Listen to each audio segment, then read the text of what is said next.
Good evening students. हाय। आज जो हम लोग चैप्टर कर रहे हैं उसका नाम है depository system, chapter 9। Subject SP है, 12th कॉमर्स। टेक्स्ट बुक का पेज नंबर 127। तो ये एसपी का एक चैप्टर है जो आज मैं स्टार्ट कर रहा हूँ। ये इसलिए स्टार्ट कर रहा हूँ तुम लोगों को ईजी पड़ेगा समझने में, इसलिए मैंने यहाँ से एक चैप्टर ये लिया है। ओके, तो इसमें हम लोग बहुत कुछ सीखेंगे। शेयर मार्केट में शेयर्स जो ट्रेड होते हैं उसके लिए किन चीज़ों की ज़रूरत पड़ती है। शेयर्स तुम लोग ने सुना होगा 11th में भी, तो थोड़ा सा मैं शेयर्स के बारे में समझा देता हूँ कि शेयर्स क्या होता है। शेयर्स जो होते हैं, शेयर्स का मतलब ही है कि कोई चीज़ को शेयर करना। जैसे तुम लोग कोई चीज़ खाते हो, अपने दोस्तों के साथ शेयर करते हो, एक शेयरिंग होती है, राइट। वैसे ही जब कोई कंपनी स्टार्ट होती है, जैसे तुम लोगों को कोई कंपनी स्टार्ट करना है और उस कंपनी के लिए 1 करोड़ रुपए का खर्चा है और तुम लोगों के पास सिर्फ 40 लाख है, 40 लाख हैं, तो 60 लाख कहाँ से आएंगे? तो 60 लाख के लिए तुम लोग क्या कर सकते हो, लोगों को अपनी कंपनी का हिस्सा जो है, जिसको हम शेयर्स कहते हैं, अपनी कंपनी में जो पैसा लगेगा उसके लिए जो भी हिस्सा तुम लोगों को चाहिए उसके लिए तुम लोग शेयर्स को बेच सकते हो। तो तुम लोग क्या करोगे, शेयर्स को बेचोगे और जो जो लोग तुम्हारी कंपनी के शेयर्स खरीदेंगे वो कंपनी के हिस्सेदार बनते जाएंगे, जिनको हम लोग शेयर होल्डर बोलते हैं। तो 40 लाख तुम्हारे लगे, 60 लाख जो में से बहुत सारे लोगों ने, किसी ने 2000, 1000, 5000, 200, 500 जितने के भी शेयर्स खरीदा वो सब तुम्हारे कंपनी के हिस्सेदार बन जाएंगे, उनके पास तुम्हारी कंपनी का शेयर्स होगा। अब ये शेयर्स पुराने ज़माने में क्या होते थे, कागज़ के होते थे, जिसको हम लोग शेयर सर्टिफिकेट कहते थे। और वो शेयर सर्टिफिकेट को रखने में थोड़ी परेशानी ये होती थी पहले के वक्त में कि कागज़ के शेयर्स होते थे, अक्सर ख़राब हो जाते थे।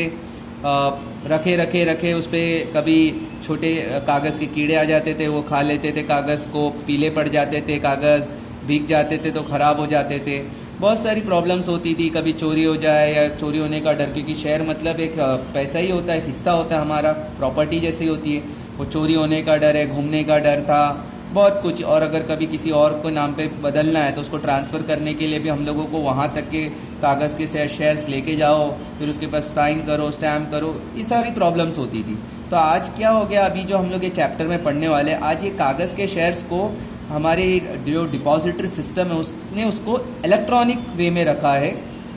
तुम्हारी टेक्स्ट बुक में तो सिर्फ डिपॉजिटरी सिस्टम है, जैसे ये नोट्स में तुम लोग देख रहे होंगे डिपॉजिटरीज एंड डीमटेरियलाइजेशन है। डीमटेरियलाइजेशन का मतलब है कागज़ के शेयर्स को इलेक्ट्रॉनिक बनाना। और सिंपल सी बात है, जैसे तुम लोग बैंक में जाके पैसे जमा करते हो, 100 रुपये, 200, 500, 2 लाख, जो भी अमाउंट जमा करते हो, वो बैंक में जो शेयर्स है, तो बैंक्स में जो पैसे डालते हो तुम लोग, तो वो पैसे काय में रहते, कौन से फॉर्म में रहते हैं, इलेक्ट्रॉनिक फॉर्म में। और आज तुम लोग देखते होंगे पेटीएम और भी बहुत सारी साइट्स है, फ़ोनपे, गूगल पे, वहाँ पर से जब तुम लोग किसी को पैसा ट्रांसफ़र करते हो, लाइट का बिल भरते हो, तो कागज़ की नोट नहीं रहती है, राइट। वो इलेक्ट्रॉनिक फॉर्म होता है और उसको हम लोग जिसको भेजना है उसको ट्रांसफ़र कर देते हैं, उसको जल्द से जल्द मिल जाता है। वही चीज़ अगर नोट रहेगी, कागज़ की नोट रहेगी, जैसे लाइट का बिल भरना है तो नोट लेके जाओ, उधर जाके खड़े रहो, लाइन लगाओ और फिर बिल भरो, जो भी बिल भरना है। या किसी को पैसा देना है, जैसे बॉम्बे में किसी को पैसा देना है तो तुम लोगों को समझ लो अपने घर से लेके बॉम्बे तक जाना पड़ेगा, वहाँ जाके पैसे देने पड़ेंगे का। अब वो नोट रहेगी तो वहाँ तक पहुँचाना पड़ेगा उस तक। अगर वही चीज़ गूगल पे से कर दो या बैंक की NEFT कर दो, इलेक्ट्रॉनिक फ़ंड ट्रांसफ़र कर दो, तो तुम लोग घर बैठे बैठे उस आदमी के अकाउंट तक पहुंच जाएगा। ये फ़ायदा रहता है इलेक्ट्रॉनिक फॉर्म में। तो वैसे आज हमारे ये जो चैप्टर है जिसका नाम है डिपॉजिटरी और डीमटेरियलाइजेशन ऑफ सिक्योरिटीज़, का मतलब है कि कागज़ के शेयर्स को हम इलेक्ट्रॉनिक फॉर्म में रखते हैं। जिस भी कंपनी के शेयर्स हम खरीदते हैं या बेचते हैं, आज उसको मॉडर्न वक्त में उसको इलेक्ट्रॉनिक फॉर्म में रखा जाता है, ताकि वो शेयर्स में कोई प्रॉब्लम ना हो, जैसे कागज़ के शेयर्स में होती थी problems.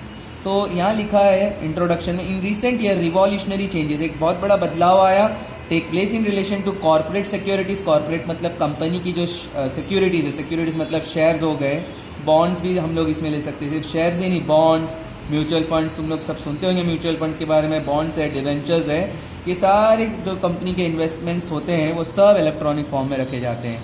Stock exchanges are now operating with the help of computer technology. जो स्टॉक एक्सचेंजेस हैं वो सारे कंप्यूटर टेक्नोलॉजी का इस्तेमाल कर रहे हैं, वो कागज़ का फॉर्म का भी इस्तेमाल नहीं के बराबर से हो गया है।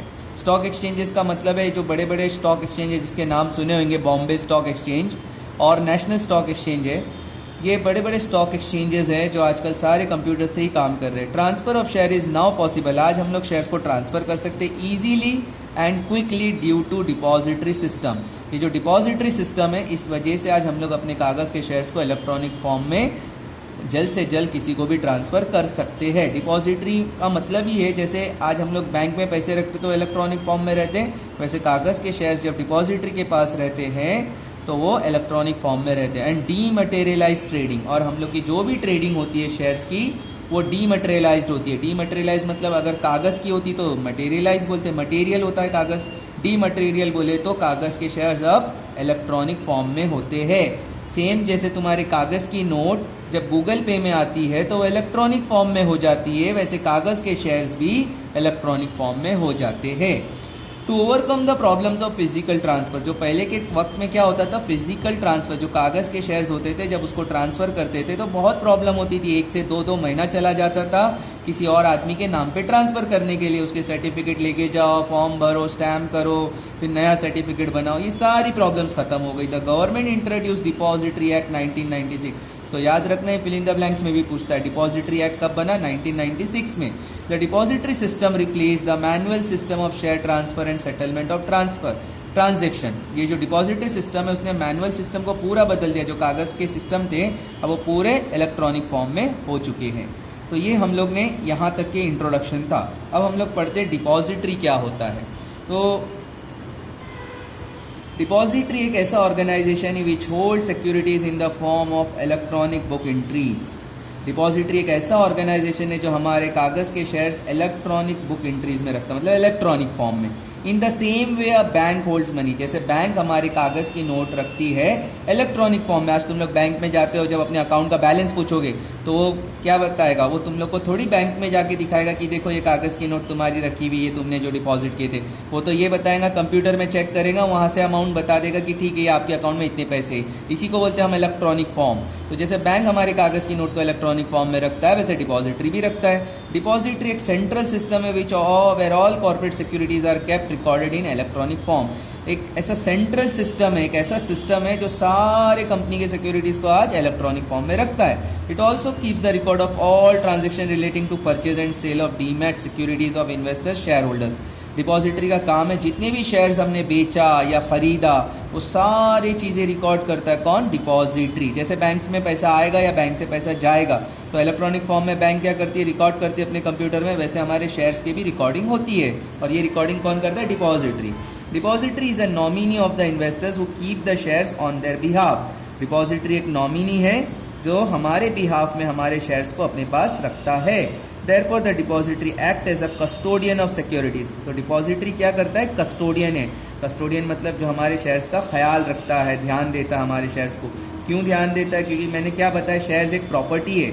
अगर तुम्हारे घर पे अगर तुम नहीं हो तो कोई और होगा, वो जब ध्यान देगा तो वो घर का कस्टोडियन हो गया, तो वो घर का ध्यान देगा। नहीं अगर ध्यान दिया तो कल को कोई आके और भी उसमें बैठ सकता है। तो कस्टोडियन का काम है उसका ध्यान रखना। डेफिनेशन है, एक डिपॉजिटरी कैसा इंस्टीट्यूशन है? Institution which transfer the ownership of securities in electronic mode on behalf of its member. जो हमारे शेयर्स को ट्रांसफ़र करता है, ओनरशिप ऑफ सिक्योरिटीज़ जो है, हमारे शेयर्स की जो ओनरशिप है, जो मालिकाना हक है, वो इलेक्ट्रॉनिक मोड में ट्रांसफ़र करता है हमारे बिहाफ में, हमारे बोलने पर। इंडिया में 2 डिपॉजिटरी फेमस है, एक है NSDL जिसको बोलते हैं नेशनल सिक्योरिटीज़ डिपॉजिटरी लिमिटेड। ये बहुत इंपॉर्टेंट है, याद रखना, NSDL। ये आता है एग्जाम में, बहुत बार ऑब्जेक्टिव्स में पूछता है। National securities depository limited and central depository services limited, जिसको शॉर्ट फॉर्म में CDSL बोलते हैं, इसको शॉर्ट फॉर्म में NSDL बोलते हैं। NSDL कब सेटअप हुआ? It was setup in 1996। At present stock exchanges like NSE national stock exchange, Bombay stock exchange, Calcutta, Delhi, Ludhiana के जो भी स्टॉक एक्सचेंज है वो सब इससे कनेक्टेड है विद NSDL। CDSL भी है, its began its operation in 1999। CDSL ने 1999 में स्टार्ट किया। It was set up by Bombay stock exchange and को स्पॉन्सर्ड बाय, मतलब ये इसको किसने स्पॉन्सर्ड किया? SBI, state bank of India, bank of Baroda, HDFC bank etcetera, ये लोग ने मिलकर CDSL सेटअप किया। ये दोनों जो है डिपॉजिटरी, ये हमारे शेयर्स को इलेक्ट्रॉनिक फॉर्म में रखते हैं। CDSL कब स्टार्ट हुआ? 1999 में, और NSDL 1996। इंपॉर्टेंट, याद रखना। तो ये दोनों ऐसे ऑर्गेनाइजेशन है जो हमारे शेयर्स को इलेक्ट्रॉनिक फॉर्म में रखते हैं।